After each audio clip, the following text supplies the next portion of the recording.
الفيديو اللي فات اللي كان الجزء الاولاني من الابوينتمنت شرحنا فيه شكل الابوينتمنت عامل ازاي، قلنا الاجزاء كلها والزراير كلها عامله ايه. الجزء ده بقى هنبتدي نشرح فيه ازاي نبدا نحجز الزياره للمريض. تمام. طيب انا قلنا اول ما الابوينتمنت بيفتح بيجيب لي اليوم النهارده اللي انا واقف فيه. تمام. طيب انا جالي مريض والله قال لي انا عاوز احجز يوم الخميس، فانا بعمل ايه؟ بقوم جاي ضاغط على الويك فبيجيب لي الويك كله، فاقوم رايح على يوم الخميس اقول له يا فندم والله احنا شغالين من 3 للساعه 9، انت حضرتك عاوز تحجز الساعه كام؟ فهو قال لي والله انا عاوز احجز الساعه 6:30 مثلا. فخلاص بقى انا بضغط بس بايديا كده على 6:30 فبيفتح لي ويندو صغيره او شاشه صغيره فوق. طيب المريض ده حاجه من اتنين، يا اما المريض ده اوريدي كان مريض قبل كده موجود عندي وله بروفايل عندي فبالتالي انا مخزنه عندي على السيستم، او مريض اول مره يجي. طيب لو هو مريض اوريدي عندي في السيستم فانا هقوم كاتب اسمه، اقول لي مثلا والله انا اسمي ايا كان كريم سامي مثلا، فانا هقوم اعمل سيرش على كريم فهيجيب لي كل الناس اللي اسمهم كريم، فانا اختار كريم دوت. اول ما اختاره على طول هيقوم جايب لي البروفايل بتاعه، جايب لي اسمه ورقم تليفونه، واقول له والله يا فندم انت عاوز ايه بالظبط؟ يقول له والله انا عاوز كشف عادي، كشف مستعجل، عاوز ايا كانت الحاجه حسب انواع السيرفيس بقى اللي موجوده في العياده. بعد كده بمجرد ما اختار الكشف او اختار السيرفيس بيجي لي الكوست او تكلفه السيرفيس بناء على السيتنج طبعا بتاعتنا. طيب عندنا هنا 3 حاجات. اول حاجه الانشورنس هنا الشركات التامين اللي انا اوريدي متعاقد معاها. طبعا هنا كل شركات التامين كل شركه من دول لها سيتنج بقى. انا هختار مثلا ايجيبت فور انشورنس مثلا.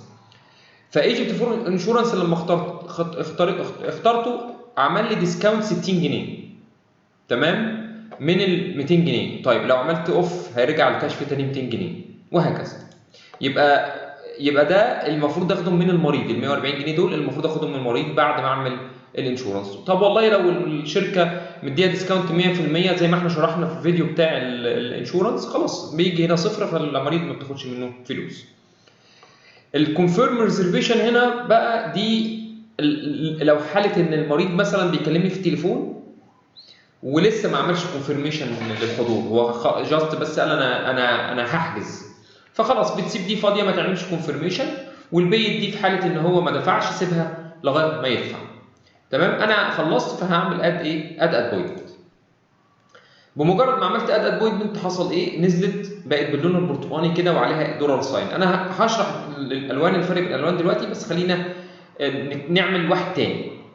جالي واحد تاني مريض تاني والله قال لي انا عاوز احجز يوم الاحد الساعه 2:15 بس، فانا قمت راجع على يوم الاحد واخترت 2:15. بس المره دي بقى المريض ده ما كانش مريض قديم عندي، ده كان مريض جديد فاول مره يجي. بس طبعا انا قاعد فمش هروح بقى على الصفحه بتاعه البيشنت واضيف المريض واقعد اكتب التفاصيل بتاع المريض كلها، هاخد وقت مني هو معاه على التليفون مثلا. فانا بعمل حاجه اسمها كويك اد او اضافه سريعه، فبضغط على الاد دي فعلى طول بقوم كاتب ان هو مثلا على سبيل المثال احمد محمد مثلا، وبعدين اقوم كاتب رقم تليفونه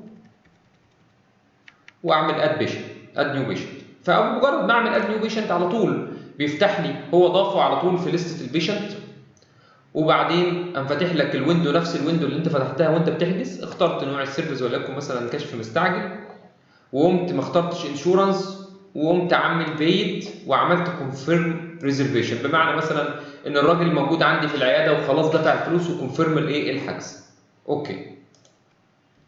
حصل ايه؟ حصل ان اللون هنا لون بنفسجي، اللون هنا لون برتقاني. اللون البرتقاني ده معنى كده ان هو حجز بس ما اكدش الحجز. اللون البنفسجي هو حجز واكد الحجز. طيب الدولار ساين او علامه الدولار ساين دي معناها ايه؟ دي معناها ان هو لسه ما دفعش. لو دفع مش هتلاقي الدولار ساين هنا.